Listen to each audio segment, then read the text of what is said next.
Hai pelajar sekalian, untuk sesi bimbingan sejarah SPM kali ini, kita akan teruskan dengan topik perkembangan nasionalisme di Asia Tenggara dalam bab 2 sejarah tingkatan 4. Tumpuan kita kali ini ialah nasionalisme di Vietnam dan Indonesia. Mari kita lihat dahulu nasionalisme di Vietnam. Kemunculan gerakan nasionalisme di Vietnam adalah akibat perubahan sosiopolitik dan sosioekonomi yang berlaku di Vietnam selepas kedatangan Perancis. Gerakan nasionalisme di Vietnam dipelopori oleh golongan bangsawan dan golongan Mandarin. Untuk maklumat anda, golongan Mandarin ialah pegawai pentadbir dalam sistem pemerintahan tradisional di Vietnam sebelum kedatangan Perancis. Golongan ini ingin memulihkan sistem pemerintahan beraja di Vietnam. Gerakan nasionalisme di Vietnam seterusnya dipimpin oleh golongan intelektual. Golongan ini meningkatkan kesedaran politik dalam kalangan rakyat Vietnam dan memimpin gerakan anti-Perancis di Vietnam. Golongan ini menerbitkan akhbar, Tribune Indische, dan Cloche Philly untuk mengkritik penindasan Perancis terhadap rakyat Vietnam dan menuntut hak rakyat Vietnam.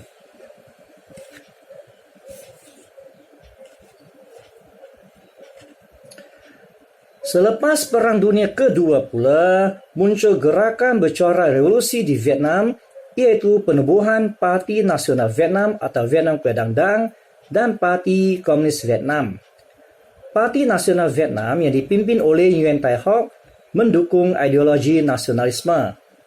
Perjuangan Parti Nasional Vietnam berteraskan demokrasi, nasionalisme dan sosialisme. Parti Komunis Vietnam pula yang dipimpin oleh Ho Chi Minh mendukung ideologi komunisme.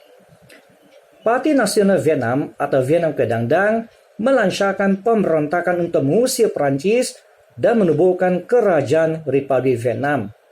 Namun begitu, pemberontakan tersebut gagal. Pemimpinnya ditangkap dan Nguyen Tai Hoc dihukum bunuh.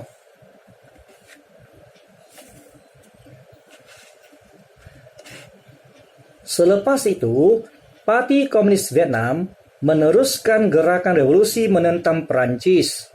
Pada September 1945, Ho Chi Minh mengisytiharkan kemerdekaan Republik Demokratik Vietnam di Hanoi yang terletak di Vietnam Utara. Vietnam Selatan yang berpusat di Saigon terletak di bawah pengaruh Perancis dan Amerika Syarikat. Gerakan revolusi Parti Komunis Vietnam ini diteruskan sehingga terbentuknya Republik Vietnam pada tahun 1976.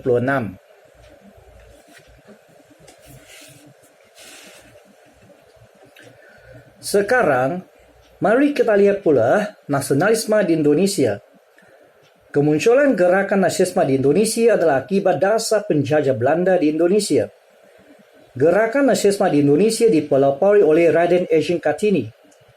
Kartini ingin memajukan pendidikan kaum wanita di Indonesia. Kartini menghasilkan karya yang bertajuk Hilang Gelap, Terbitlah Terang. Karya tersebut mendedahkan dasar diskriminasi Belanda dan kemunduran bangsa Indonesia di bawah penjajahan Belanda. Seterusnya, muncul pertubuhan Muhammadiyah yang bertujuan untuk mempertahankan agama Islam daripada ancaman imperialisme Barat.